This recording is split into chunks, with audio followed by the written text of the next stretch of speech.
On this topic. Right now, we want to bring into the conversation none other than CEO of SkySafe, Grant Jordan. Grant, good morning to you. Thank you so much for joining us here on Live Now from Fox. Morning, good to be here. So, as I just mentioned, a lot to dissect. Let's go back in time. I'd love to get your first reaction as we were seeing across social media all of these posts, people coming up with their own thoughts as to what are these mysterious drone sightings. What were your thoughts when you first heard the news? Well, I think so. In our work at SkySafe, we track drone activity across a number of cities. We work with foreign partners. And so it's not a new thing to us. We see thousands of drones flying all the time. But I do always worry that the public may get concerned over something and start seeing things that aren't necessarily drones. We've definitely seen a lot of that in this case. But the real key here is we need the tools for law enforcement, for government agencies to be able to monitor the airspace, to be able to know that before an actual incident occurs. And I think that's one of the things that's underscored here is, once the incident has already happened, it's too late to then start rolling out technologies. By then, you've got so many different reports of things that maybe aren't drones. And it's very easy for that to become kind of mass hysteria if we don't actually have the infrastructure out there already.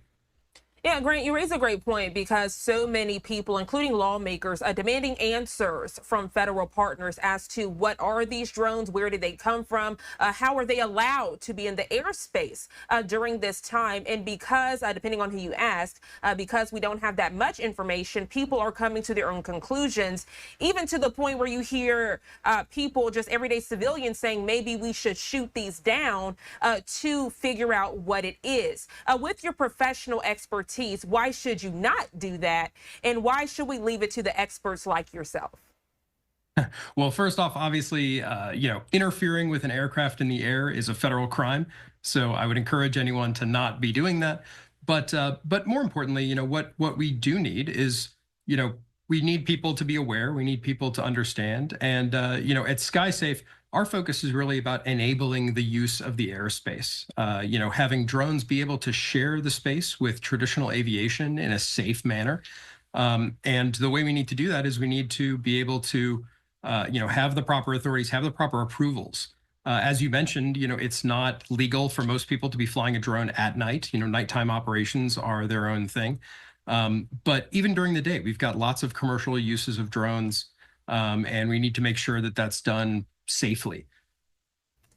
Grant, you posed a great point about sharing the airspace. I can tell you in the media, my former news markets, some of the photographers have had drones that they'll use to get aerial footage of crime scenes and things like that. But this is significantly different. When you hear about drones sharing airspace of airplanes, many of the viewers were like, okay, so as I'm heading home during the holidays and I roll up the window, will I look out and just see a drone coasting along next to the airplane? Is that a possibility? Is that safe? Will that be the new reality? Well, it is a possibility in that, we do have some people who go out and do, not necessarily directly malicious or nefarious things with drones, but things that are maybe just careless in the airspace. That does happen. And, the FAA has been doing a good job over the last couple of years to try to build out the rules needed. And, regulators have been putting out the regulations to be able to manage the airspace. But the thing that we haven't yet built up is this infrastructure, is the sensing and airspace awareness capabilities to be able to actually have an awareness of what's happening. In traditional aviation, we already have that. We have air traffic control, we have networks of surveillance radars and things like that. You can pull up something like FlightAware or any of the ADS-B exchange kind of things and see all of the planes that are in the air. But now we need to be doing the same thing for drones so that we can actually do that together. And, the government has been under pressure for a long time. I think it's been a little bit slow going because we haven't seen as many of these incidents that have really made it to the public consciousness. Obviously at SkySafe, since we work with, groups all the time and we manage this constantly, we see dozens of incidents all over the place.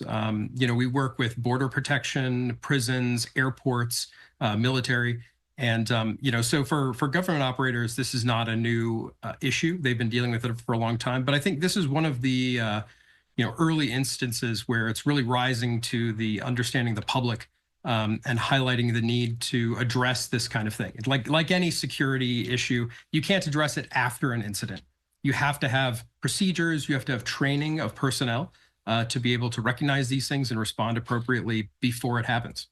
Yeah, Grant, well, that actually goes to my next question because with your findings and with your expertise, have you and your team been able to pinpoint what these drones are and where they've come from? Do you think this is a national security concern? Well, it definitely is. I wouldn't say this particular incident necessarily is a national security concern, but the broader question of drones and our ability to manage the airspace is definitely a national security concern. Outside of just this incident with New Jersey, we've seen incidents over the past year of Chinese government espionage on U.S. soil. There just, I believe it was last week or the week before, there was a Chinese national arrested filming around Vandenberg Air Force Base here in California. And there was another one prosecuted earlier in the year for flying over a shipyard repairing Navy ships on the East Coast. So, it's clearly an issue we need to deal with.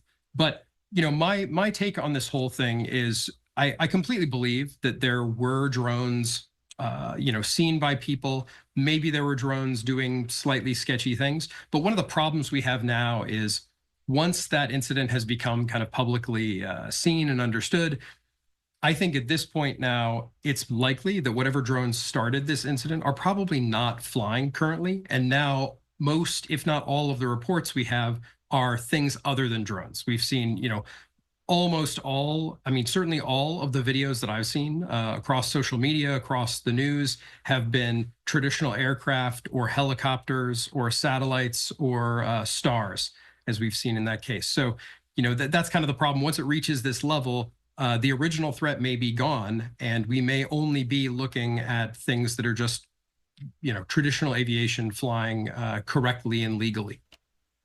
Grant, so many things you are posing this morning that's just really piquing my interest as well as the viewers. So thank you so much for coming on the show. One thing that you mentioned, I'd love to dive a little deeper if you have the time. When we discuss these drones and, the airspace, obviously they can go higher in the airspace, but also come lower. There are concerns from the viewers this morning about maybe invasion of privacy. At what point will drones be stopping in front of someone's bedroom window? You hear about peeping Toms and maybe someone looking through someone's window with binoculars. Is that a concern for this? Because we don't really know the purpose of these drones. We don't know what information they are trying to gather. Yeah, privacy is always a concern. And the one thing that I can at least reassure the public of is, a drone is just a tool. And we already have the laws on the books around privacy, around peeping Toms, around, general kind of nuisance stuff. So if someone is actually using a drone for those kinds of malicious purposes, there are already the laws on the books. Local police and state police can already prosecute someone based on that, whether they're using a drone or, as you said, just binoculars. So the key here is just being able to recognize what's going on and, involve state and local law enforcement.